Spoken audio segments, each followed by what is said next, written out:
Welcome to the Connect to Disconnect podcast. I'm your host, Indiana Sacasa, and today we have Lori Goodman, Clinical Director of River Shores Counseling.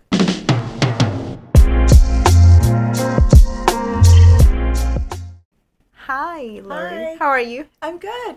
Thank you for having me. Thank you for being here, because I know you don't live in Miami, right? No, but I love Miami. I You need love any Miami. excuse to come visit Miami. It's a good excuse. It is a Is good it a good excuse. excuse? Except the traffic. It's okay. The traffic's worth it. Oh, All really? the great food and people Aww. and the weather. And I also have to say people up north are nice, usually nice people, Or like maybe warmed. What do you think about that, like people, the difference between up north and Miami? I think up north is a little more in the Bible Belt, so it's a little slower. And I don't mean like intellectually slow. I just mean people just take their time a little more, and they invite you to do things, and it's kind of more slow paced and nice. And down here it's very fast paced, but people are super nice, and it's very exciting. No. And people joke around, and it's just a different kind of vibe. Different vibe. It's more, we're more Latin, so we are more like that. Yes, exactly. So can you tell us a little bit more about yourself? You live in Jacksonville, correct? I do. I've lived in Jacksonville for the last 30 years. I'm originally from New York, but I've lived in New York, Philadelphia, and then I moved to Florida. And I have been a licensed clinical social worker for over 30 years. It's hard to believe. And I've had my own counseling practice for almost all of that time. Wow. So for kind of 30 years. Just about. Yes. So you're a professional mental counseling and social worker, like you said, now for almost 30 years. How did you decide that you wanted to pursue this career?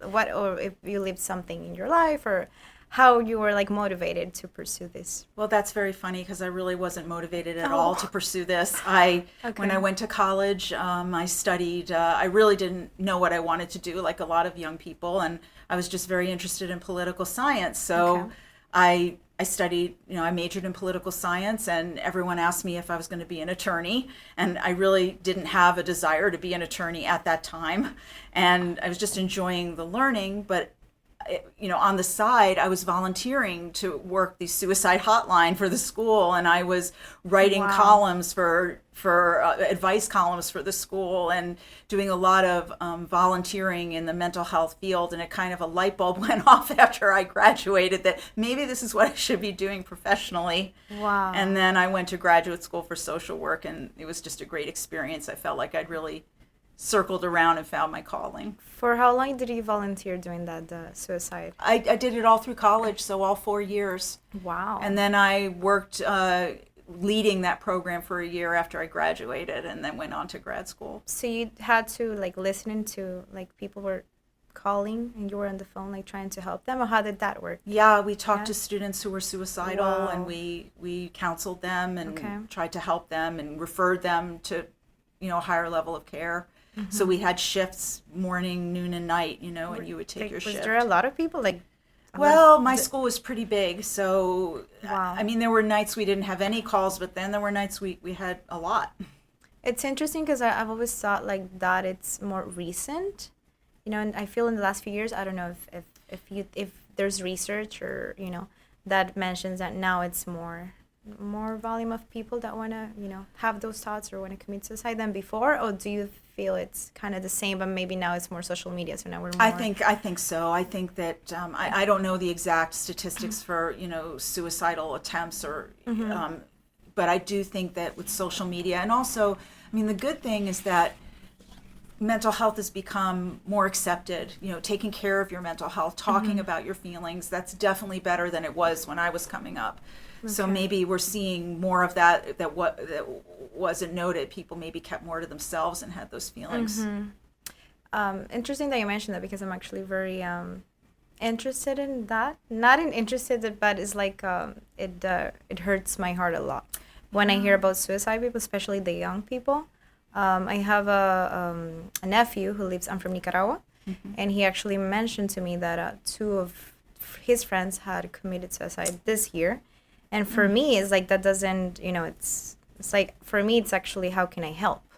Because it's something that I feel like a call, especially for young people, younger generations. Some of them I feel they're lost, or there's so many things. Of course, there are causes. Yes. It's not only one way, but so interesting that you felt your call because you were doing that, and then you kind of redirect your professional life. Interesting. Right. It's very difficult because when someone's suicidal, you're catching them in a moment of great despair where you can make a life-ending decision. And really getting support often helps pull that person out. They're often very isolated. So it was very meaningful work. Of course. And where did you graduate, so you said, for grad school? Well, I went to Cornell University undergrad, and then I went to Bryn Mawr College, graduate school of social work, and no one knows it unless they're from Pennsylvania. Oh, okay. But I went there for my graduate work. Okay, nice. So nowadays you would say that you did the best decision. I think so. Yeah. I think so. It's been very meaningful. It still is. Okay. So I read a little bit of course, I went through your website and everything, and I know River Shores Counseling, you treat patients with eating disorders, correct? We treat eating disorders. We also treat lots of different mental health issues and a lot of anxiety and depression and trauma. Okay. And one of those is also victims of car accidents that have gone or are going through traumas. Like, yes, we treat a lot of people who've been in traumatic incidents, not just car accidents, but premises cases. We've had lots of different kind of cases. We've had railroad cases, airline cases. People can experience trauma in lots of different areas and need support and help to get better. What would you say are the most popular areas that you've seen that people are experiencing traumas? I think car accidents are more common, so we see, but there are a lot of premises cases, a lot of people who end up hurting themselves on someone else's property or getting assaulted. We see a lot of clients who've been assaulted. Okay. So we really do get to support a lot of different kinds of people who've been through awful things. And how long have you been helping car accident victims? I would say about 5 years now. Okay. Mm-hmm. Do you feel it's very different from eating disorders, for example? Well, that's a great question. Actually, a lot of people with eating disorders do have a history of sexual abuse, which is a form of trauma. So that's part of why we were already qualified to treat anxiety and trauma.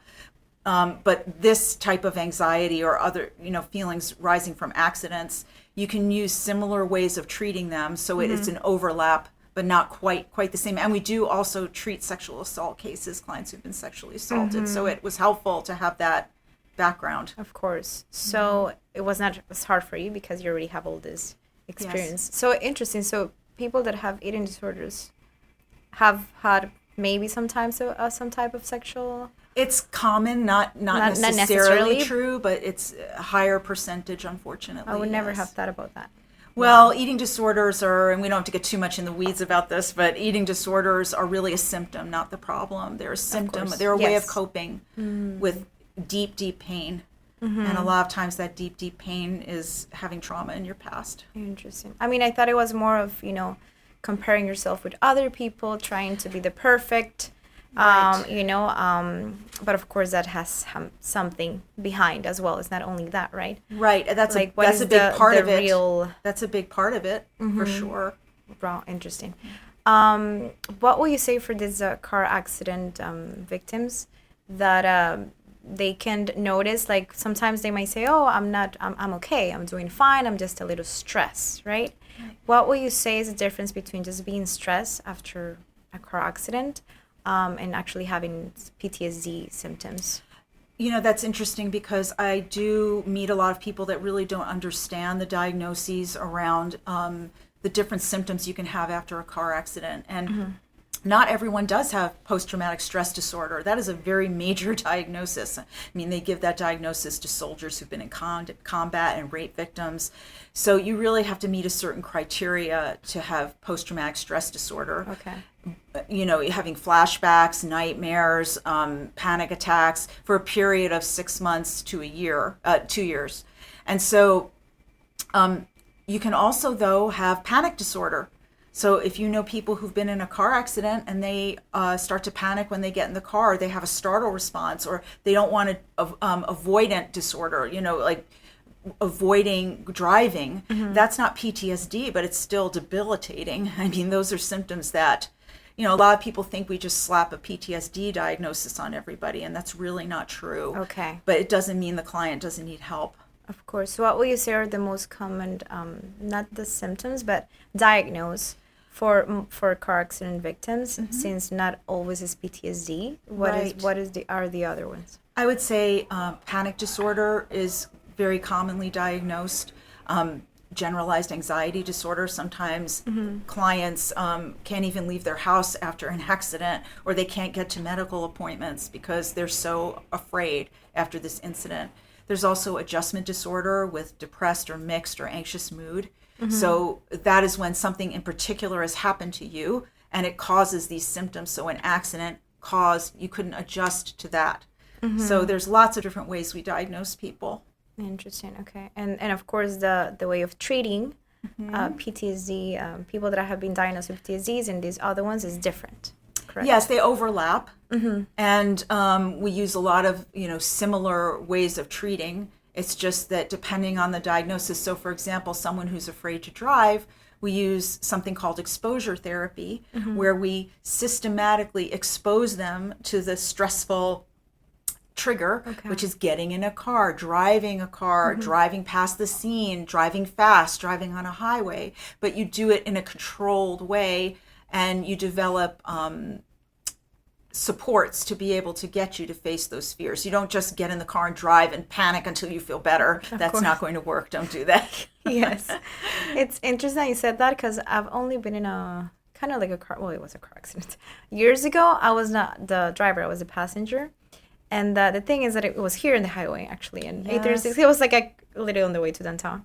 No, not downtown, North Miami. But the cars in front, they stopped. So the driver, he had to stop like all of a sudden.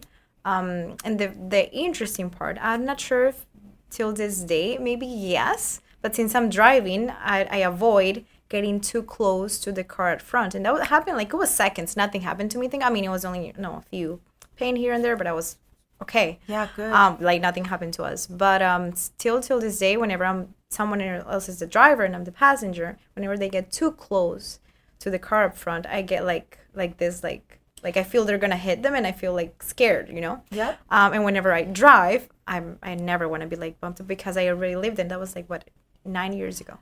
Yes, and that's exactly why, I talk to people that are like, oh, the accident wasn't so bad, or I didn't really get hurt, or, I really don't have any problems from this, or I shouldn't.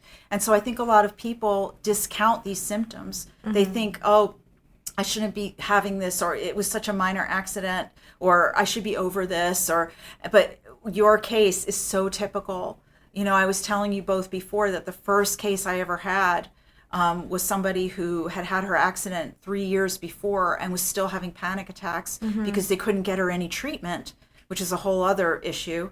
And when I started treating her, she finally got better. But you can have those symptoms for years and years, and if you don't address them, you just get used to living with them, but you don't have to. And so sometimes people don't even know it because they deny it within themselves, or people around them don't notice it. That's why it's so important for doctors, attorneys, whoever's in front of these clients to assess them for these symptoms and not ignore them. Yeah, of course. So it can get treated and get better. We could even help you get better with that. Yeah, thank you. Let's see. Yeah. So how long for someone that has been diagnosed with PTSD does it usually take after, of course, they're getting treatment to start feeling themselves again? Well, it's difficult. It's really on a case-by-case basis, but with excellent therapy, you can start feeling better quite quickly. And just having the support and validation that this is real and that there's help for it. And we give all kinds of tips and tricks to be able to manage the anxiety and to be able to handle the feelings, that it can get better quickly. Okay, so you don't have like a fixed... No, I wouldn't want to do that, because that's just not true. Like, everybody's different. Our families are different. Our backgrounds are different. Our environment is different. Yeah. The support system we have, people with a very strong support system at home are likely to recover faster. So until we know those specifications, it's not a good idea to say, oh, we can get someone better. If someone tells you that, that's just not true. Of course. That you really need on a case-by-case basis. And talking about TBI, because it sometimes can be tricky to identify, oh, I have TBI, traumatic brain injuries. What are some symptoms that someone can have that are actually TBI? Now, what I would say about TBI is that that's a medical diagnosis, so we're really not even as therapists allowed to diagnose someone with TBI. So what I can tell you is some of the symptoms we see from clients who've already been diagnosed, some of the emotional or behavioral symptoms that we can treat. So there can be inappropriate affect, so crying when there's nothing, out of the blue starting to cry, or getting angry all of a sudden, or laughing uncontrollably. We've seen that. Yes. So a lot of emotional. Because the brain is hurt, so it's not responding properly. Okay. And that can hurt the person too, because they are embarrassed that they're responding that way and they don't understand why. Okay. Irritability, of course, misplacing things, not being able to, forgetfulness. So our behavior therapists help our TBI clients with a lot of ways to live, to get through the day, lots of tips and tricks to be able to manage their day, even though they're getting confused and forgetting, and being supportive. So there have been times where we've suspected there might be a TBI and we've referred out for them to get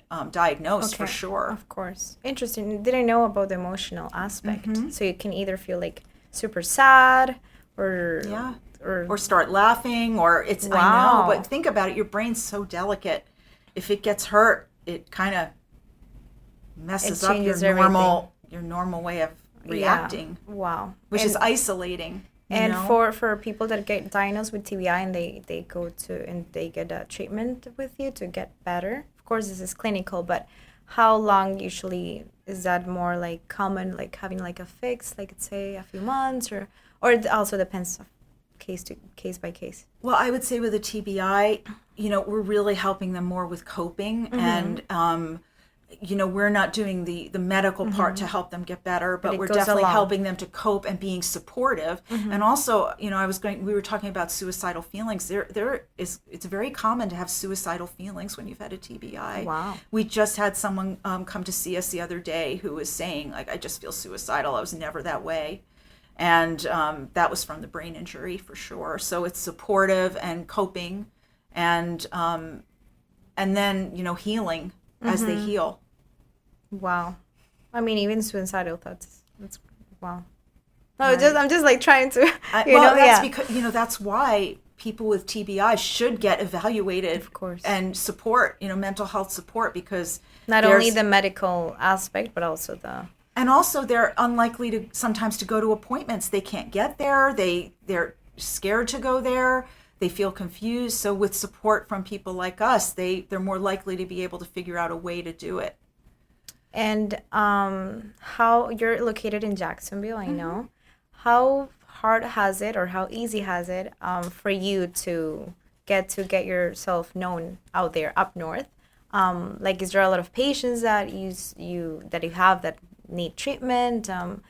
How has your experience been in the last, your professional experience overall, when you started, maybe? Yeah, I was telling you before that when I started, it was just with one client. A friend of mine who's an attorney couldn't get her client seen, and I said, why? I mean, that's a very easy thing to treat. Why can't you? And then I found out about this whole world, and that there weren't many therapists who would take these clients. And so I kind of started seeing some of her clients, and then word got out, that we would see them. And so it kind of grew quickly. And, I told you I didn't want to do this unless we had a stellar reputation and we really provided top-notch treatment, which I think we do. And we have a pretty good reputation. So as word got out, we grew pretty quickly. And now we're at a point where we're just really trying to get known more outside of Jacksonville. Okay. We do telehealth all over the state, so clients don't have to leave their house, and we can treat all over the state and in other states too if we're licensed there. So you already help in other states, correct? Yes. And how different it's? Do you see a correlation or difference between helping Florida clients versus other states? Or I would say more just the logistics of setting up treatment and the laws around counseling. That can be tricky. We're not allowed to treat in certain states, and we won't do it. And that always feels bad when we can't help someone because of the licensing. But there's compact states. There's a compact that's going to hopefully be passed soon where we can treat in other states. We have a reciprocal agreement with a lot of different states, and that'll make it a lot easier. Okay, so you're going to be able to expand even to other states. Yes, hopefully. Sooner. Nice. What will you say to a personal injury attorney? How will you explain to them about the importance of, of having therapy? That is actually not like extra, but it's actually something that is very necessary for their client's recovery and for the case as well. I would say, of course I'm biased, but I do think that every case should be assessed, at least have an assessment for mental health issues or behavioral issues. And we haven't even talked about children. We treat children as young as 2. Wow. And just on the business side of it, I've worked with attorneys who had kids that weren't physically injured in a crash, but they had emotional issues, and they express trauma in different ways, like not wanting to get in the car, bedwetting, having tantrums, being really angry. And we've helped them recover damages based on just our treatment for kids. So it's really important to assess, and also your client might be hiding their symptoms or not thinking they're that important, that they're weak for having them. So they need to know that their attorney or their doctor doesn't think it's weak, that they think it's legitimate, and that they're going to ask them about it at least. Yeah. I've heard of a few cases that there's kids involved in the accident, even teenagers or younger kids. And I've never thought of, like, now it's bringing me more like of how, even more for kids, right? Yes. How it can damage their behaviors and their day-to-day life and everything, not only in the, like, if they're okay physically, but mentally. Like, it should be, like you said, it should be a must. I mean, think about what you were telling me about your accident, that 9 years later you're still having these feelings and this symptom. Now imagine that you're 3 years old and 9 years you're going through all your development with these feelings and fears that were never addressed. Yeah. And that is super serious. It can affect your, how you develop as a person, what kind of fears you have, what you're willing to try and not try, what you believe about the world. Is it a dangerous or a safe place? Yes. So it's very important for children. They should make it not an option, but actually like you have to. I think so, at least to assess them. I mean, yes. I think they assess for all kinds of physical injuries, and I think that some attorneys are just really get it and know that this isn't just fluff.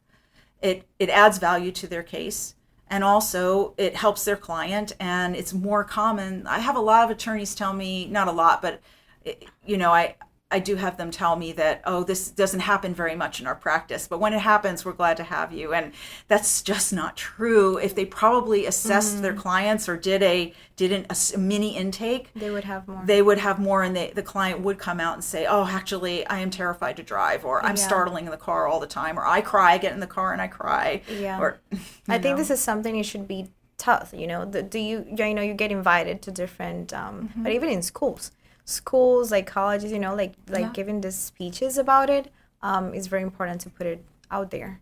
And even the conferences, the PI conferences should be a great opportunity for you maybe to go and stand I have spoken with lots of different, I do more of attorney self-care. I have a CLE where I talk about attorney burnout and how to avoid it and how to do attorney self-care. Okay. But yes, definitely also would be great. I have spoken before about what we do and try to educate. Of course. It's helpful. Yes. Do you have any story, without mentioning any names, of course, but about maybe a patient that went through PTSD that stayed in your mind, or something that you would like to share about someone? Well, what's been interesting, I was thinking about that, and I think what's so rewarding about doing this kind of work is you just see so many different kinds of people from all walks of life, from all socioeconomic levels, and you learn so much about everybody. And the type of trauma people can go through, I just, even as a therapist, I had no idea. Just the different kinds of ways people get hurt is just, I just couldn't believe it. So we've had lots of cases where clients got hurt in ways we couldn't have even imagined, and it's very rewarding to help them. My first client always stays in my mind because she suffered needlessly for 3 years, 2 or 3 years with panic attacks, and got better in a few months because she got help. So that always, stays close to my heart. And she was so grateful, that she didn't have to suffer anymore. Just people knowing there's help and that they don't have to just live with these debilitating symptoms. And the other thing too is that, as a therapist, I say that it's very easy to treat panic attacks, no problem. But when you're having panic attacks, it feels like they're going to be around the rest of your life. It feels awful. And the relief of not having them anymore and knowing what to do, that's very rewarding for us when we see clients feeling better and not dealing with that anymore. What are some symptoms of panic attacks? So difficulty breathing. People often mistake them for heart attacks. That's how bad they are. Yes. A lot of people go to the ER thinking they're having a heart attack, but they're having a panic attack. So they're not able to identify there's No, because they're like having trouble breathing, and they feel like they're going to pass out, and sometimes there's pain and feelings of terror. And it won't go away. They can't calm down no matter what they do. And so they often end up in the ER. What will you say? Because I was telling Alexia here that in my life, let's say maybe like 3 times, I felt I have like panic attacks. But for me, and the symptoms are trouble breathing, heart racing, crying. Yes, that's it's because symptom. I feel I'm not able to control that specific moment, and it's out of my control. And then it makes it worse. And it makes it worse, of course. So that's what something that causes it. Of course, is more. But I was telling her that I always get out of it. If it's not a few hours after or the next day, my personality, well, I don't know if it's because of personality or because I listen to myself a lot. I'm very connected to my own self. So I always try to, whenever I feel odd, like I try, okay, what's wrong with me? Why do I feel this way? I don't let things pass by, it'll build up. But for whenever that happens, like panic attack is not because of me, but it's because something externally is happening that causes. But then I'm aware of it, and this is not normal. But then I like I said, like either a few hours later, of course I do things to make it better, or the next day. I've never been in a situation that I stayed like that, or like it's been days, or I'm miserable, even though at that moment everything like heart racing, crying, heart beating, and I know I'm having a panic attack, but I get out of it.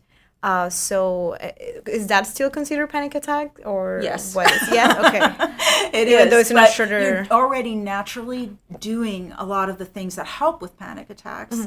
And what I would say is, if you had a few more of those tools that we teach, that you do even better. And the thing is that if you don't really get to the bottom of it, and I hope it never happens to you, but if something really traumatic happens to you, it might not be so easy to get out of it, because the panic attack is your body's way of coping. It doesn't feel like it. It feels like it's the worst thing your body could do to you.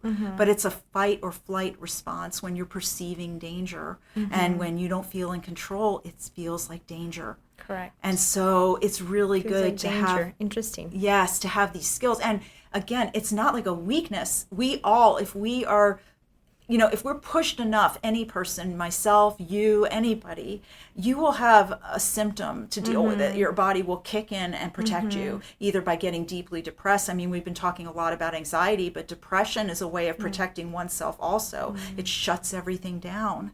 And so you don't have to deal with the world. That's why a lot of depression is because you're protecting Yes, yourself? Exactly. All these are defense mechanisms to protect yourself when you're under threat. So there's nothing, it's human to have these things happen. It's not a sign of weakness at all. Yeah. I mean, that's why soldiers they're the toughest people on earth, and they had PTSD and trauma. And so they were pushed enough that their body tried to protect them. They're pushed enough, yes. Like I said, like 2 or 3 times. But the first time that I had it was interesting because that was, 5 years ago anyways. And I discovered something about myself that I didn't know because I've never experienced this in my life. So I analyze what causes this, and I pay attention, to things and I realize what causes it. And I'm like, okay, this is not healthy for me because of what it caused. I've never experienced that in my life. So that was super interesting to me because I never even thought. I heard people, oh yes, they experience panic attacks, But the first times that ever happened to me, you're like, oh, this can also happen to me. Yes, exactly. So there's certain things that you can be going through that it's like, I don't know, it triggers something. That's right. I don't know if it's your mind or it triggers something within you, right? It's complicated. Again, it triggers your response to protect yourself.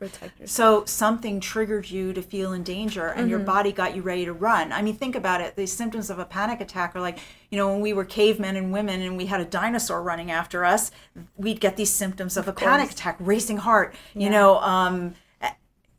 trouble breathing because we're getting ready to run. And what would happen is we'd run from the dinosaur and the panic would go away because we used up all our energy getting away. So in modern life, we perceive that dinosaur, whatever it is, like, your mother-in-law or something. Just a joke. Anyway.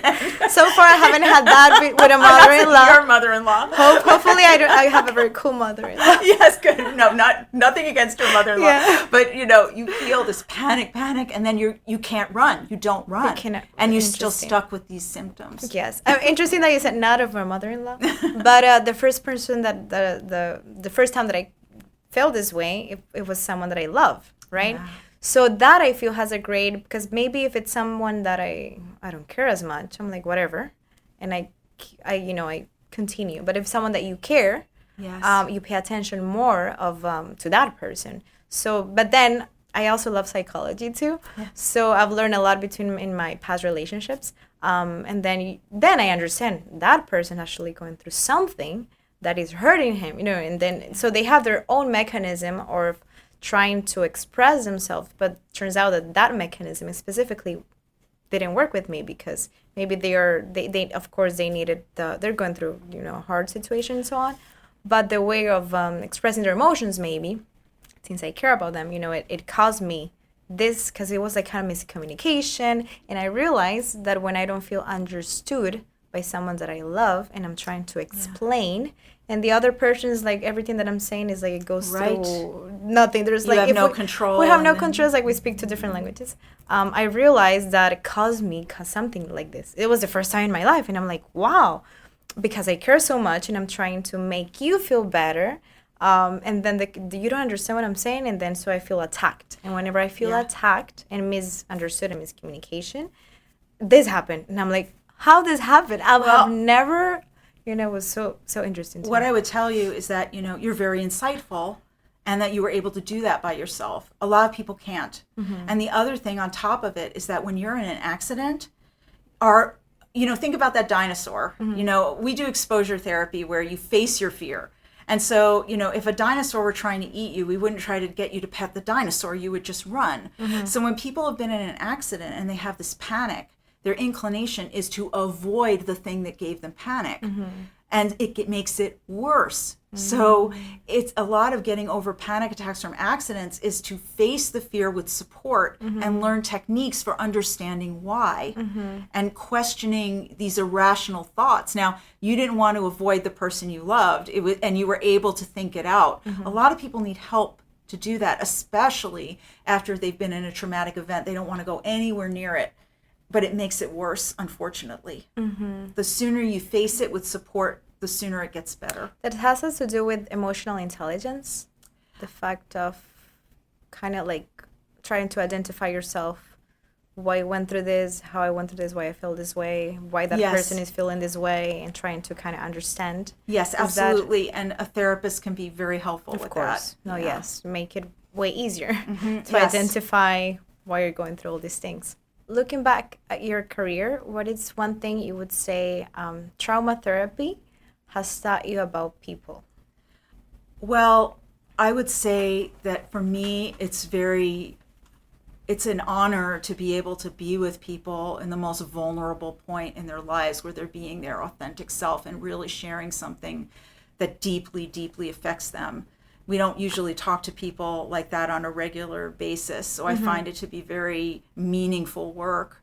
And I guess what I would say is that no one is really immune from experiencing trauma, that it's not a moral judgment on your character if you're experiencing these symptoms. I mean, I've seen big, tough truck drivers have panic attacks, and like soldiers, and, it makes us, it humanizes all of us. And I would say that's the thing that that I've learned the most, is that it's really being human, and that it can happen to anybody, and you shouldn't be ashamed of it if you have these symptoms, no matter who you are. I think this is very important to be thrown out there for someone, don't feel weird or no, I'm strong enough, or maybe feel vulnerable, like, or weak, like a sign of weakness. And it shouldn't be seen as a sign of weakness, but you're actually strong, because if you want to make yourself, be better and kind of like identify everything that you're, that is making you feel that way, and fight it back, pretty much. And your body's just trying to protect you. It's not a thing of weakness. It's the way our bodies were designed to protect us when we're, and I would say even with children too, especially, they are the most vulnerable. And so it's up to the adults in their lives to not, if they see signs of trauma or depression or any kind of mental health issue, especially after an event, to step up and say, let's get this child assessed, or let's not just ignore these symptoms, that they'll just go away. They might, but then they get buried. Right now that you said about that is like, your body acts to protect yourself. This also happened to me twice, that something happened, and then instantly, my leg, one of my left leg, whatever, got instant rashes. Yes. But like instantly. I remember I was like wearing a skirt, and and I was like, but I was stressed, and then I, at that moment, I don't stay in that whatever is making me that feel like that. Then I go my own way. I walk, I breathe, but I realized, and I was like, this literally is like we're talking, and then this 2 minutes, all of a sudden, my leg, it's instantly how, because it's physical. It's like you are. It is. Our body and mind are so connected, crazy. And it can be scary. I mean, you're able to get yourself out of yours. Imagine if you can, and that panic attack's going on for 15, 20 minutes, and you think you're dying. Yeah. It's not pleasant, you know? No, people should definitely know more about this and get their self-help. And I mean, people get depressed too. We've been talking a lot about anxiety, but people sometimes become suicidal after accidents. Their personality changes. Like I had someone tell me just a few weeks ago, like I used to be such a social person, and since I got this TBI, like I don't want to go out at all, and I feel angry at everybody, and I hate everybody. I mean, that's just so sad. Someone that was involved in their community, was volunteering and doing, like, really being a productive member of society, that it changes them. And how would you say depression is different from... Is it hard? Well, of course, maybe right now not for you anymore, but at the beginning, professionally identifying as depression, is PTSD, is anxiety, is, you're actually stressed. Right. Like, because they're things that correlate within each other. So how depression, what you say, is different or differs from these other... Well, we know how to assess for these things. We give an intake, and we assess for all of these different situations. We don't just, so we have guidelines on what, if someone's experiencing depression, but there's symptoms of depression too, like crying all the time, isolating, poor self-esteem, being very negative when before they were not, having trouble getting out of bed, trouble eating, trouble doing daily, daily behaviors of daily living, like showering, making your bed, leaving the house. Those are signs of depression. Well, you say that trouble sleeping, it can be a symptom of any of this? Yes. Yeah, they overlap a lot, so. Yeah, okay. And how it's, to almost finalize, how it's a day-to-day in your professional life? Well, my life has changed a lot professionally since I started doing this kind of work, because our practice has grown so much, but it's been very rewarding. So a lot of the work I do now is more educating and speaking like we are today, and going out and letting people know we exist and that we can help their clients. So it's a lot of fun. I get to travel all over and get to meet lots of interesting people, and run my practice and supervise my therapists that work for me. We have 6 therapists that work with us, and I get to supervise them and help them along. And they're all excellent. Do people drive, like your office in Jacksonville? Do people, because I know you do also do telehealth, and you we can only do telehealth. Oh, you only do actually. Our telehealth. physical location is Jacksonville, but we do telehealth only because people really love the telehealth. If they're injured and they don't want to drive to another appointment, they're relieved to be able to do it from their house. We see lots of people in rural areas that could never get to a therapist. They don't even have a therapist there, so we can provide access to more clients by doing telehealth. Oh, that's amazing. You can see clients all over Florida and other states. What are other states that you also? There's a list of them on your CONNEQT. There's a list.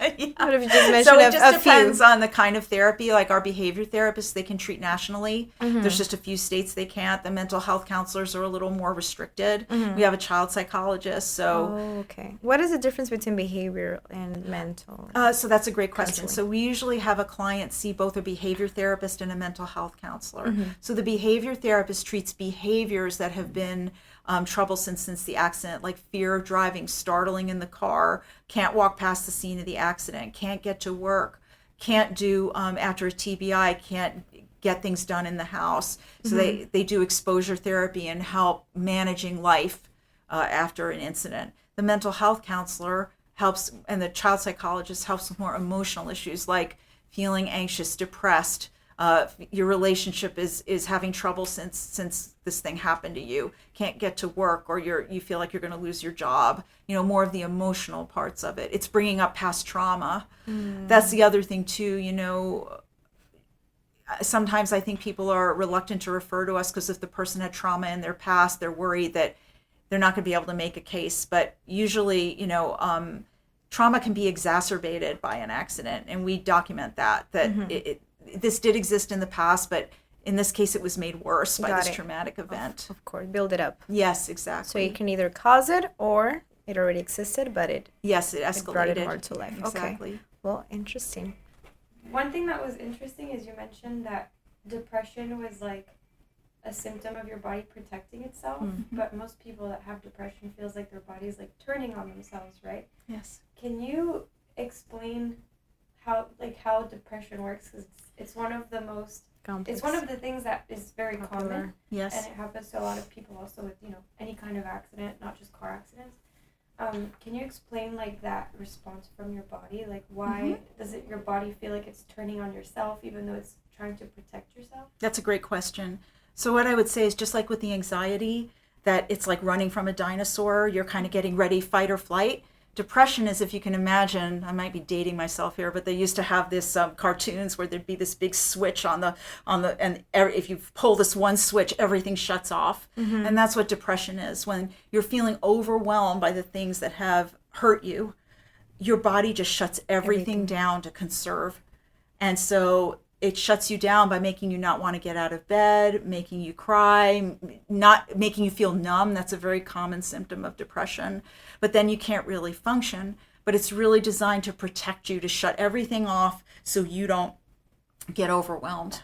Do people that have depression, is it hard for them to identify what is that they're running away from it? Like what is that they're like, for example, this is what I would like to shut off, but actually I did everything. But is it hard for them to identify, or some of them are able to identify what is causing it? That's a great question, and I think it's similar. There's some people who can identify it, and there are different kinds of depression. There's dysthymic depression, which can go on for years, and the longer it goes on, the harder it is to identify what's making you. And it's not like a major depression where you can't get out of bed and it's really noticeable. A dysthymic depression, you're kind of able to function, but not, you're very flat, and it goes on forever, for years and years sometimes. So it's harder to identify as if, a semi truck hit me and 2 weeks later I couldn't get out of bed and I was afraid to go to work. You can kind of identify what the problem was. That's a major shutdown. Like, your body just saying, I can't handle this. I'm just going to lay low. Do you see more people nowadays with depression than before? I would say so. I would say there are a lot of people we see who are depressed and aren't having panic attacks, but it just depends on the person and how their body reacts to something that hurt them. What will you guess? What will you say is causing more depression in people? Do you think they're taking more medications, or they are I don't know, they're not, because for me, that I listen a lot to myself. Like I feel if if I don't know, let's say I get offered an amazing job wise in terms of money, but it goes not with my principles, I feel at one point I will get depressed, right? I don't know if it's people like living just because they're not really connected with themselves and they're just making what society, what is expected from you, or what do you think it's causing depression? Well, that's a great question, and it's complicated. I think every case is different. It depends on how we were raised, on what we believe about the world, our environment. So, for example, if you don't get this job that you want, and your family has really pushed you to be successful no matter what, and you're considered a failure in the family if you don't get the top job, you're going to be more prone to depression. And I'm not trying to blame parents. I'm just saying if you come from a family that's more accepting and that encourages you and doesn't judge you for not getting a job or something external, you're less likely. There's also genetic components for depression. Some people are genetically more prone to anxiety and depression, and there's nothing really, you're just born that way. Yes. So, but it's very interesting and rewarding to help each person try to figure out. Is there a way of identifying, like from a younger age, if maybe you have these genes? Well, there is gene testing, and again, that's more a psychiatrist's area, but they do now have gene testing to show, what medications you do better on for these kinds of symptoms. So that's not exactly my area, so I don't want to, of course, yes. talk about something I haven't been trained in, but yes. But I mean, every day it's more exciting about what they're discovering about these things. So we can say that you're never bored at your job. You're No. always learning and helping, and Yes. It's very rewarding work, and we love helping people and meeting all different kinds of people. My therapists love it. They're always like, "Do you have another case for me? Because I'm so interested." And yeah. One of my best friends, she's actually a social worker, but she was not. She was something about computer technology, nothing to do with it. And she was, getting herself like up in that career in the technology field. And she's like, I'm not happy anymore. Like, I don't see myself. She used to tell me, I don't see myself like growing in this career field. Like, oh, yes, I can be now. I can be the manager. Now I can be whatever, right? And she's like, well, it's nothing to me. So she pursued her master's in social worker, and she was concerned at the beginning because of money-wise, But at the end, she's like, even though the first years might be a little struggling, because you're getting yourself out there and so on. But she used to tell me, even though if right now I'm earning less money, and maybe I'm struggling a little bit like economically, I'm happier. Yeah, she's more fulfilled. Fulfilled. It's like when you're doing what you're called to do in life at the end, And little by little, you do better, you get better. But I feel that's when you actually, when you find what's your call in life. It's when you're like. I agree. You're lucky if you can find that. That's correct. For sure. I feel very lucky. So I'm proud of you. I just met you. Thank you. That yes, you said yes to your calling. Yes, I wasn't a political scientist. And you were not I don't know how you've been as a political science, but it's rewarding for myself to see people like you that are out there and helping good. And do it from the heart, and you do it, it's your vocation at the end. Yeah. So if any PI attorney, if any of their clients need any assistance with this, they just go online, they put the client's address, and they good on the specialty list, and they choose mental health counseling. Yes, and they can always call me directly. I was just, telling you that it's kind of my job now to talk to attorneys, and if they want advice about a case, and if they think it would be a good fit, they can call me, and I'm happy to answer any questions they have. And I just want to help and help their clients get the right treatment. And if we're not right for them, I can help the client I can make suggestions about what might be better. CONNEQT's been great. I mean, it's just nice to have a system where everyone helps each other, and I can get more known. In Jacksonville, because I'm from there, I've gotten to know a lot of the firms up in Jacksonville, but it's nice to be able to meet other attorneys from different parts of the country, and CONNEQT really helps with that. And also it's just a really great system in terms of being able to upload documents and know that they're HIPAA compliant, and everyone communicates together, and it's not a million phone calls trying to get records, and it facilitates very helpful. Both of your life's world. Exactly. Yes. You also just mentioned that you also help attorneys, right? If they need any counseling, so you help you can, if an attorney needs therapy or they realize if they would like to maybe get on a call with you and maybe like get an assessment, that's also accessible for Yeah, that. absolutely. I mean, we do run a private practice where we help all kinds of people. But what we were talking about was that I do offer a CLE on attorney burnout and vicarious traumatization, which, not to get too deep into it, but when you're hearing about terrible things that happen to other people all the time, you can start to experience symptoms of trauma yourself. It's called vicarious traumatization. What's it called? Vicarious traumatization. So like you're feeling it as if you were the person. So, you know, when I gave this talk a few years ago, there were a couple of public defenders who were helping a lot of sexual assault victims, and they were experiencing symptoms of like feeling like they were being chased, having nightmares about being assaulted, even though they hadn't been assaulted themselves. And that can feel really strange. But again, that's a problem you can have when you're working with a lot of people who've been through trauma. And so I do a training on that, the difference between vicarious traumatization, PTSD, and burnout, attorney burnout, and how to support, how to do self-care in a very demanding profession. So I just gave that talk to the Florida bar this year, and I think it's still on their website as part of their series. I think I was first or second in the series, so it's accessible online through the bar website. Nice. And are you have you done these talks also in other places? I do that talk. Yes, I do them at conferences, and I do them for private firms. They bring me in to give the talk because attorneys need support. They have a very stressful job, and it's hard to talk to somebody. So yeah, so now you know, now not only for clients but also if you need help as an attorney. Amazing. Well, okay, thank you, Lori, again. You're welcome. Thank you so much. Thank you for joining us. See you next time on Connect to Disconnect. Bye.